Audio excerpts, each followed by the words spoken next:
ఇక్కడ అక్కడ అని లేదు. ఎక్కడ చూసినా ఆమె అవినీతే. మణికొండ మున్సిపల్ మాజీ డిప్యూటీ ఇంజనీర్ దివ్యజ్యోతి అవినీతిని తేల్చే పనిలో పడ్డారు ఏసీబీ అధికారులు. సోదాలు చేసి కీలక పత్రాలు స్వాధీనం చేశారు. త్వరలో దివ్యజ్యోతిపై చర్యలు తీసుకునే అవకాశం ఉంది. లంచం లేకపోతే పెన్ను పట్టదు.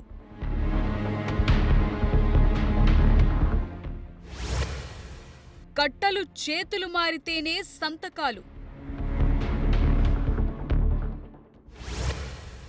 అవినీతి అధికారిని దివ్యజ్యోతిపై ఏసీబీ ఫోకస్.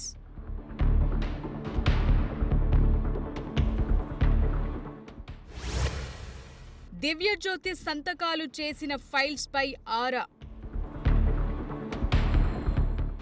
రంగారెడ్డి జిల్లా మణికొండ మున్సిపల్ మాజీ డిప్యూటీ ఇంజనీర్ దివ్యజ్యోతి. ప్రత్యేకంగా పరిచయం అవసరం లేని పేరామది. అవినీతిలో ఆమె అవినీతి వేరయ్యా అనిపించుకున్న రకం దివ్యజ్యోతి. లంచం లేకుండా ఒక్కరోజు ఇంటికి రాదు.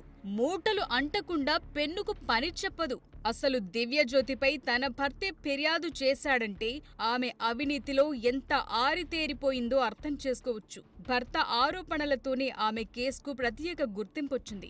గత అక్టోబర్లో తీవ్ర అవినీతి ఆరోపణలు ఎదుర్కొన్న దివ్యజ్యోతి కేసుపై ఏసీబీ అధికారులు స్పెషల్ ఫోకస్ పెట్టారు. ఇవాళ మణికొండ మున్సిపల్ ఆఫీసులో ఏసీబీ డీఎస్పీ శ్రీధర్ ఆధ్వర్యంలో తనిఖీలు చేశారు.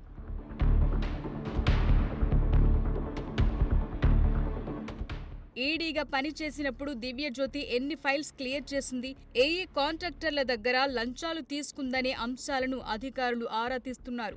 ఆమె క్లియర్ చేసిన ఫైల్స్ కు సంబంధించి కీలక పత్రాలను ఏసీబీ స్వాధీనం చేసుకున్నారు. అక్కడ ఆమె పనితీరుపై కూడా అధికారులు ఆరా తీశారు. ఎన్ని సంవత్సరాల నుంచి విధులు నిర్వహించిందన్న కోణంలో దర్యాప్తు చేస్తున్నారు.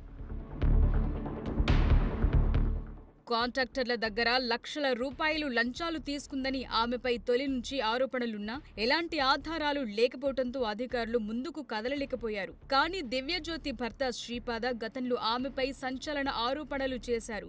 లంచం తీసుకోకుండా ఆమె ఇంటికి రాదని కామెంట్స్ చేశారు. ఇంటికి తన భార్య భారీగా నోట్ల కట్టలు తీసుకొస్తుందంటూ వీడియోలు కూడా విడుదల చేశారు. దివ్యజ్యోతి లంచాలు తీసుకుంటుంది అనటానికి ఇవే సాక్ష్యాలని చెప్పుకొచ్చారు. ఆ వీడియోలు చూసిన వారంతా నివ్వెరబోయారు. ఎక్కడ చూసినా డబ్బుల కట్టలే. దీంతో ఆమెపై వచ్చిన ఆరోపణలకు బలం చేకూరినట్లయింది. దివ్యజ్యోతికి తన భర్తకు మధ్య విభేదాలు, గొడవలు, విడాకుల కేసు ఉండడం వల్లనే ఆయన ఆరోపణలు చేస్తున్నారనే వాదన కూడా ఉంది. కానీ శ్రీపాద చూపించిన డబ్బుల లెక్క తేలాల్సి ఉంది. దీంతో ఏసీబీ ఈ కేసుపై స్పెషల్ ఫోకస్ చేసింది. మొత్తానికి రంగంలో దిగింది. మణికొండ మున్సిపల్లో తనిఖీలు చేసింది. అధికారులు స్వాధీనం చేసుకున్న పత్రాలను పూర్తిగా పరిశీలించిన తరువాత ఆమె సంతకాలు చేసిన కాంట్రాక్టర్లను విచారిస్తారని తెలుస్తోంది. ఆ తరువాత దివ్యజ్యోతిపై చర్యలుంటాయని ప్రచారం నడుస్తోంది.